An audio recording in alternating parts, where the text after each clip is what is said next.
This is Movies, a podcast about the active cinema. And with me today, there's no Hans. Hans is sitting this one out. It is a mini episode. I'm only going to talk for about 5 or 10 minutes.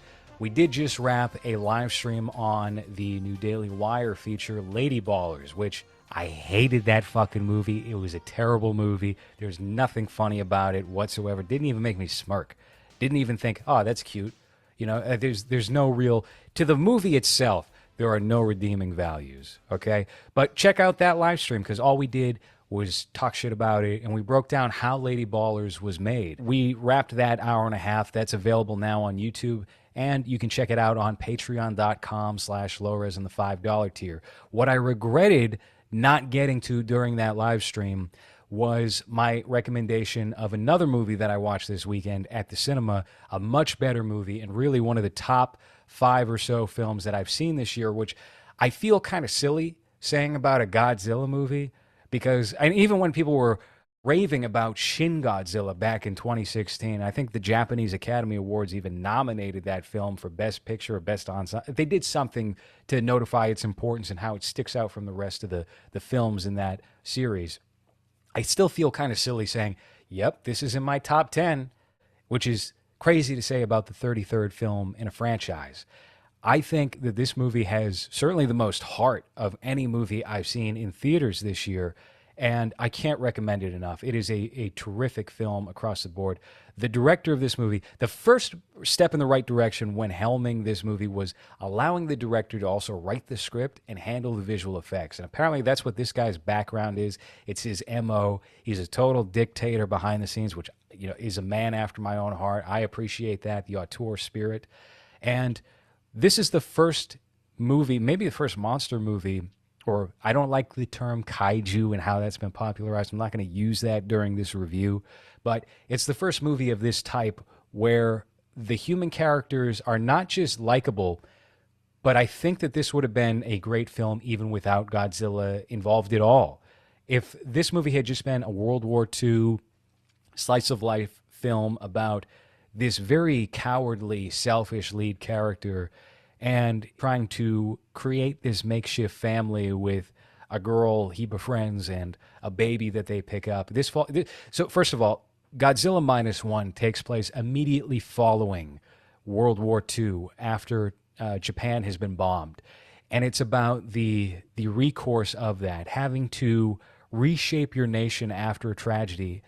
And then there's also this Godzilla that's out in the ocean. He shows his face every so often and wreaks just as much damage as the atomic bomb. And you see it. Maybe about every 25 minutes, Godzilla pops back up and attacks in a different way. And it does not get tiresome or repetitive at any point. A big problem that I had with that 2014 American Gareth Edwards Godzilla, Aaron Taylor Johnson, is fucking boring as hell. He's boring to look at. He has no personality. He has no charisma. Terrible, terrible choice for a lead actor in any film. He peaked with Kick-Ass. Why would you cast this guy as the lead when we're much more interested in these lizard creatures?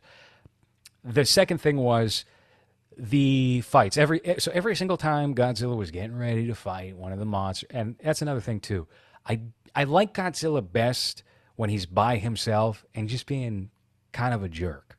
I think those always make for the best Godzilla movies. Not when he's squaring off against Mechagodzilla, even though I thought that was really cool when I was 3 years old.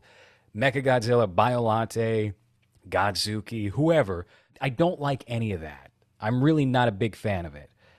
So to see a Godzilla in this movie where he's not even it's not like he's misunderstood. That's always been the fallback. Godzilla's just misunderstood. He's just an animal. He's also a fucking asshole in this movie. And I like that. I like that when you get a good look at his face. He's just got, I'm going to kill you. I'm not even going to eat you. I'm just going to spit you out. I'm going to make sure you're dead. It's this dog mentality that's in his eyes. It's just, I'm going to rip you to shreds. And it makes this movie stand out from a lot of the other movies. I get a lot of flack when it comes to the 1998 Godzilla film by Roland Emmerich that stars Matthew Broderick. I think that movie is great. I've always been a fan of that movie. I've been a fan of that movie since I was 7 years old. I bought all these purple Godzilla candy bars and everything, too. I was hyped for that film, and I thought it delivered. And I was so disappointed when we didn't get a sequel to it. I thought that movie was awesome. And I won't say that this is a spiritual successor to it. It's much more of a, I guess, a spiritual successor to that original one, but it has the sort of prestige that Shin Godzilla had.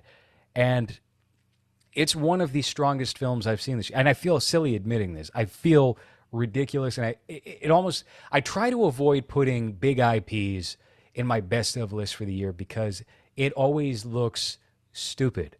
If you see, oh, the Avengers, Civil War is my number 7. I hate it when people do that. It delegitimizes a lot of that person's opinions in my perspective anyway. But this Godzilla -1 film, there are very few flaws to be found with it. The performances are excellent. The direction is great. The stakes, they just get higher and higher. It's a very whole movie that I don't think has any weak points. And if it doesn't have a weak point, it is the last 10 minutes. Maybe it just wraps itself up a little too neat for my liking anyway. But to not do the finale of the film in that way, I won't spoil it too much. I think it would undo a lot of the messaging of this movie, which is a total rejection of nihilism and the expendability of the human race, which I think that is, I think that's great. I think that's wonderful for what this type of movie is.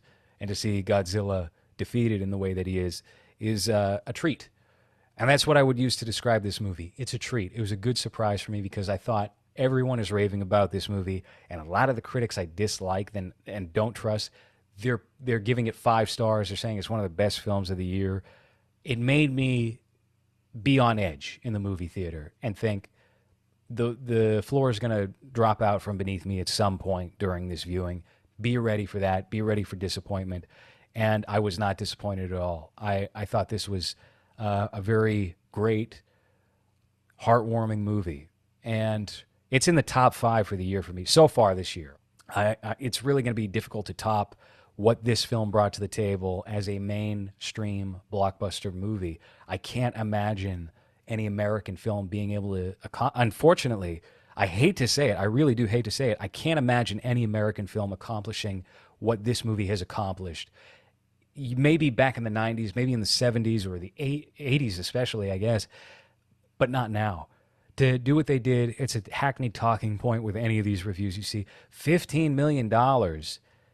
Yeah, people in the American film industry are overpaid, and their work is simply not worth it. That's the reality of the situation. These people in Japan are overworked and not paid as much as they should be paid. But I think also having one domineering creative voice in that director overseeing everything is what gave us the movie we wound up getting.